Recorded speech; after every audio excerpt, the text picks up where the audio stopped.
जो ज़मीन पर बूथ पर जो कार्य करता है, ये पहली बार ऐसा कार्यक्रम हो रहा है जहाँ नेतृत्व जो है जा कर के सीधा उनसे संवाद कर रही है।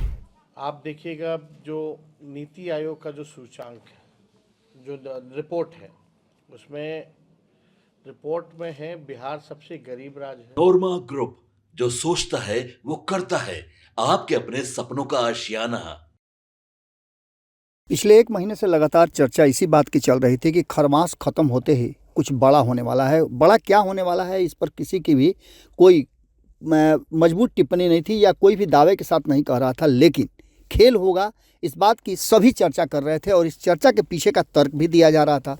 अब जबकि खरमास खत्म हो गया है और खरमास खत्म होने के साथ ही दही चूड़ा का भोज, जिसे कहा जा रहा था कि टर्निंग पॉइंट साबित होगा और यहाँ से बिहार की राजनीति में एक बड़ा ट्विस्ट आने वाला है, ये सब कुछ हो गया। आज भी दही चूड़ा का भोज जम करके चल रहा है, लेकिन इस बीच आपको बता दें कि कई ऐसी बातें सामने आई है। एक तरफ जहां नीतीश कुमार लगातार प्रगति यात्रा पर हैं, तो वहीं दूसरी तरफ आपने देखा होगा कि तेजस्वी यादव भी यात्रा पर हैं। इन सभी बातों में एक बात तो कॉमन नज़र आ रही है कि 2025 के तैयारियों को अगर ध्यान से देखा जाए तो कहीं ना कहीं दोनों खेमे अपने अपने स्तर से तैयारी कर रहे हैं, लेकिन उसमें तेजस्वी यादव और नीतीश कुमार की तैयारी कुछ अलग निकल रही है। दोनों ही लगातार जनता के पास जा रहे हैं और जनता का दर्शन कर रहे हैं। एक तरफ नीतीश कुमार प्रगति यात्रा पर हैं, तो दूसरी तरफ आपको हमने ये बताया भी था कि किस तरह से ये सब कुछ चल रहा है और उसके पीछे की कहानी क्या है। आज जहानाबाद में तेजस्वी यादव अपनी यात्रा पर गए हुए थे, कार्यकर्ता दर्शन सह संवाद यात्रा। इस यात्रा के दौरान तेजस्वी यादव ने कुछ ऐसी बातें कही है जिन बातों का महत्व इस बात की तरफ इशारा करता है कि आने वाले 2025 का जो चुनाव है, आज से 10 महीने बाद, उस चुनाव में बहुत कुछ होना तय है।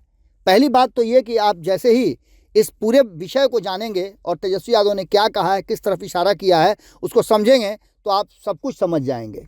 आपको याद है कि 2015 में क्या हुआ था? अगर याद है तो ठीक है, अगर नहीं याद है तो हम आपको बताते हैं, लेकिन उससे पहले हम आपको सुनाते हैं कि तेजस्वी यादव ने क्या कहा है। आज का कार्यक्रम जहानाबाद में है और ये कार्यक्रम का नाम जो है कार्यकर्ता दर्शन सह संवाद कार्यक्रम है। इस कार्यक्रम में जितने हमारे अरवल जिला के, जहानाबाद जिला के जितने भी विधानसभा हैं, ब्लॉक हैं, पंचायतें हैं, उनके सभी हमारे कार्यकर्ता से हमारी संवाद होगी। जो ज़मीन पर बूथ पर जो कार्य करता है, ये पहली बार ऐसा कार्यक्रम हो रहा है जहाँ नेतृत्व जो है जा कर के सीधा उनसे संवाद कर रही है और मूल मकसद यही है कि पार्टी की विचारधारा, पार्टी का संगठन को और विस्तार और मजबूत कैसे किया जाए। और ये कार्यक्रम में अलग अलग विधानसभा, अलग अलग ब्लॉकों की अलग अलग समस्याएं होती हैं, लोकल इश्यूज़ होता है, उससे भी जो है कार्यकर्ता जो है अवगत कराने का काम करते हैं। तो हम लोग सब लोग जहानाबाद आए हैं और लगभग अब यात्रा जो है अंतिम चरण में ही है। 5-6 ज़िले जो हैं वो रह जाएंगे, इसके बाद बाकी पूरा बिहार का दौरा हम लोगों ने कर ही लिया है। और जो फीडबैक जो मिलता है लोगों से, कोशिश हम लोग करते हैं कि उनके सुझाव पर, वर्करों के सुझाव पर और जो है बेहतर पार्टी जो है स्ट्रैटेजी बनाए और उसी हिसाब के मुद्दों को भी हम लोग उठाने का काम करें। आप देखिएगा जो नीति आयोग का जो सूचांक है, जो रिपोर्ट है, उसमें रिपोर्ट में है बिहार सबसे गरीब राज्य है, बेरोजगारी सबसे ज़्यादा है, पलायन सबसे ज़्यादा है। जब महिलाओं से भी हम लोग लगातार जो है संवाद कर रहे हैं, महिलाओं का ये कहना है कि महंगाई सबसे बड़ी समस्या उनके लिए है, कोई बचत नहीं हो पाता घर में। भाजपा के लोगों ने 11 साल केंद्र में, 20 साल एनडीए की सरकार आपका बिहार में चलाने का काम किया, लेकिन जो बड़े बड़े मुद्दे थे उसको एड्रेस नहीं किया, बल्कि बिहार जो है भ्रष्टाचार का देश में अड्डा बन चुका है। आप कह सकते हैं गंगोत्री, यमुनोत्री, गंडक, सब कुछ जो है भ्रष्टाचार का यहीं से बहने का काम करता है। थाना, ब्लॉक चले जाइए, बड़े से बड़े लेवल पे चले जाइए, पुल गिर रहा है, किसी पे कार्रवाई नहीं हो रही, पेपर लीक हो रहा है, किसी पे कार्रवाई नहीं हो रही। पूरा प्रशासनिक अराजकता का माहौल जो है पूरे बिहार में हो चुका है, अफसरशाही बेलगाम हो चुकी है। पूरी तरीके से अफसरशाही जो है हावी हो रखा है। बिहार में केवल चंद लोग ही जो है मिलकर सरकार चला रहे हैं। नीतीश कुमार जी मुख्यमंत्री हैं, यात्रा में जाते हैं 2 अरब 25 करोड़ 78 लाख रुपए खर्च करते हैं और किसी से संवाद नहीं करते हैं। जो वही पटना में बैठे अधिकारी हैं उन्हीं को लाद के लाते हैं, उन्हीं के साथ जो है बैठक करते हैं। आम जनता, जो गरीब जनता, जो ग्रामीण है, उनसे कोई संवाद उनका नहीं हो पाता है, ना वो करते हैं, ना करने दिया जाता है। तो पूरी तरीके से बिहार में भ्रष्टाचार चरम सीमा पर है। हम लोगों के 17 महीने में जो हम लोगों ने काम किया, आप लोगों ने देखा होगा, 5 लाख नौकरी, 3 लाख नौकरी प्रक्रिया थी। IT, sports policy, tourism policy, नियोजित शिक्षकों को राजकीय कर्मी का दर्जा, मानदेय, हम लोगों ने तालीमी मरकज़ हो, विकास मित्र, शिक्षा मित्र, आंगनबाड़ी, सभी लोगों का ममता आशा का हम लोगों ने बढ़ाने का काम किया। कई बड़े बड़े काम, जाति आधारित गणना से लेकर के आरक्षण की सीमा 75% हम लोगों ने करने का काम किया। छात्र वही गांधी मैदान में अभ्यर्थी जो थे उनको नियुक्ति पत्र मिलता था, उनके चेहरे पे खुशी होती थी। आज के NDA की सरकार में वही गांधी मैदान में लाठी से मारा जा रहा है लोगों के। लोग निराश हैं, अभ्यर्थी, नौजवान, छात्र, छात्राएं, कोई भी सरकार में जो है खुश नहीं है। तो हम लोग बिहार घूम रहे हैं, उसी का फीडबैक के अनुसार हम लोगों ने तय किया जो महिलाओं की समस्या है इसके निदान के लिए हमारी सरकार अगर बनेगी तो माई बहन मान योजना हम लोग लाएंगे और सरकार बनने के 1 महीने के भीतर इसको लागू कर दिया जाएगा और 2500 रुपये सीधे माताएं बहनों के खाते में हम लोग डालेंगे। स्मार्ट मीटर से लोग परेशान हैं, जहां हम लोग जा रहे हैं लोगों का शिकायत मिल रहा है, वर्करों का शिकायत मिल रहा है कि उनके पंचायतों में समस्या है।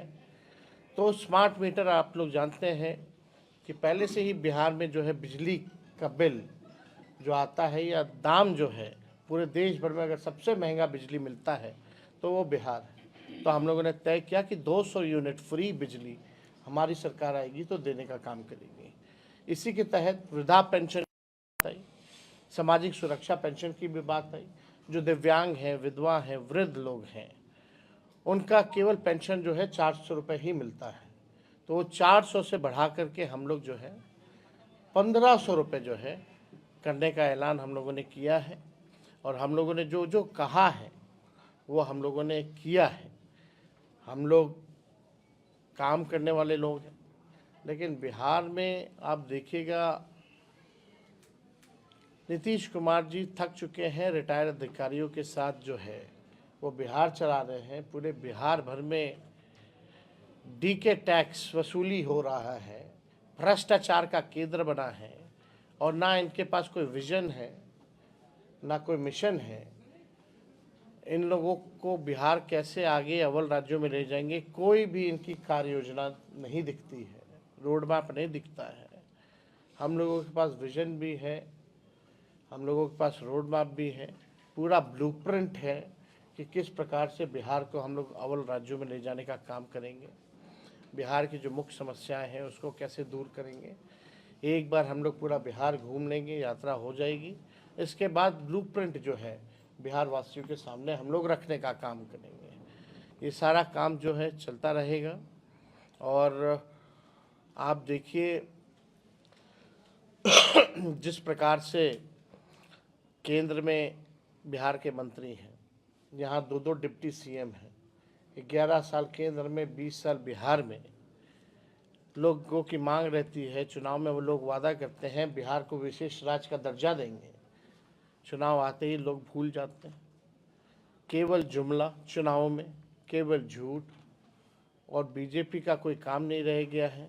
बिहार के साथ केंद्र सरकार, अब तो नीतीश जी केंद्र सरकार में शामिल है, अब कौन देगा बिहार को विशेष राज्य का दर्जा। हम लोगों की पुरानी मांग रही है, नीतीश कुमार जी भी इस मांग को दोहराते रहे हैं।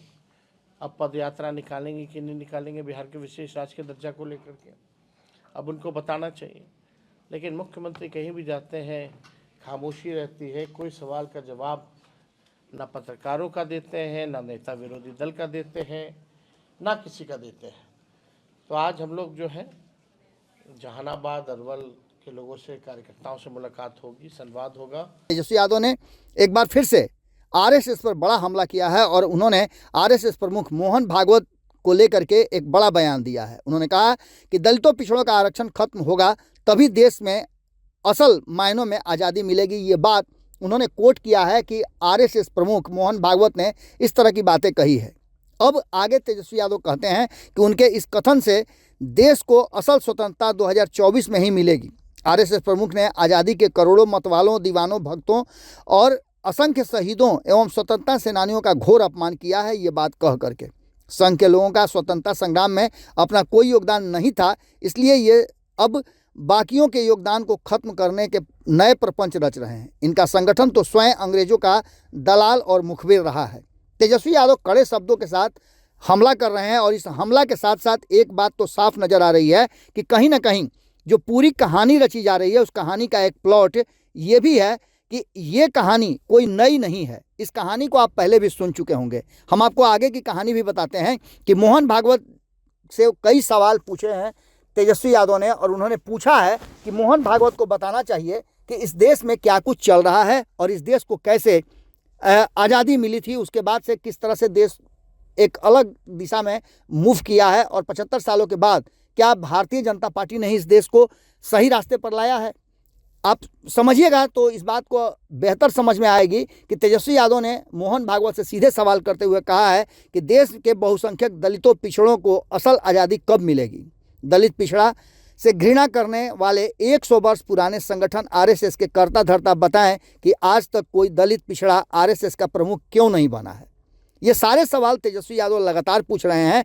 उन्होंने ये भी कहा है कि महिला आरएसएस प्रमुख क्यों नहीं बनी है, जातिगत जनगणना कब होगी, दलितों पिछड़ों का आरक्षण उनकी आबादी के अनुपात में कब बढ़ेगा।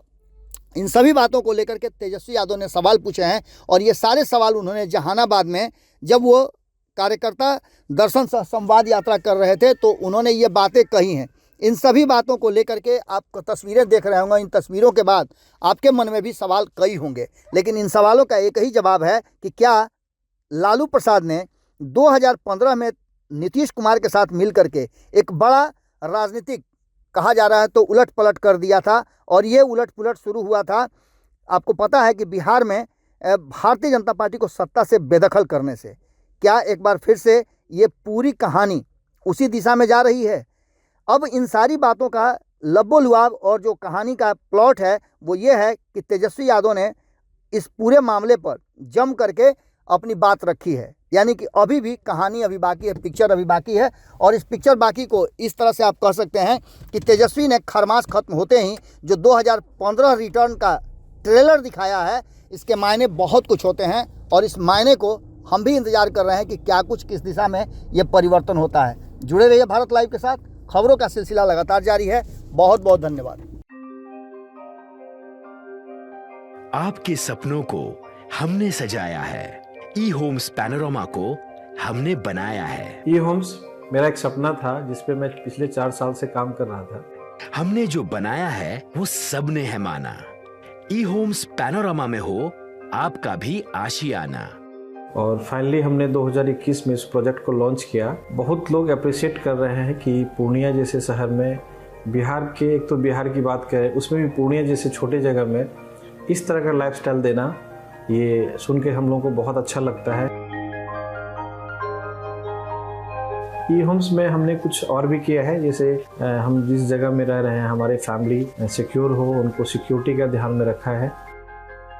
आपकी सुविधा और सुरक्षा आपके लिए खास है, ये आपका विश्वास है। इसमें आर्टिफिशियल इंटेलिजेंस का 7 लेयर सिक्योरिटी का हमने इस्तेमाल किया है। लस ग्रीन कैंपस को बनाया है। यदि हमारा बाउंड्री वाल है तो वो वर्टिकल गार्डन है। ये जितनी भी फैसिलिटी होता है एक इंटरनेशनल टाउनशिप में ई होम्स है, ये हम लोग विश्वास नहीं कर पा रहे हैं। जो भी हमारे मित्र दोस्त या जो भी हमारे बाहर के बाहर आते हैं तो हम लोगों को बहुत अच्छा सुनने को मिलता है और बहुत अच्छा क्रेडिट मिल रहा है। वो सारा हमने सिर्फ एक बिल्डिंग नहीं बनाया, हमें एक बहुत अच्छा लाइफस्टाइल दिया ई होम्स में और मेरा एक सपना था जिसको मैं आज फुलफिल होते हुए देख पा रहा हूँ। ये आपका आवास है। ई होम्स पैनोरामा में अब आपका निवास है। E homes panorama, luxurious lifestyle redefined. Panorama group, जो सोचता है वो करता है। अगर ये वीडियो पसंद आई और वह बिहार के राजनीति और बिहारियत से सरोकार रखेनी तो सब्सक्राइब बटन दबा के चैनल के सब्सक्राइब कर ली। ओजे एगो घंटी बा, ओकरा बटन दबा देला से कुल सटीक और मारक खबर रुआ मुफ्त में मिल जाई।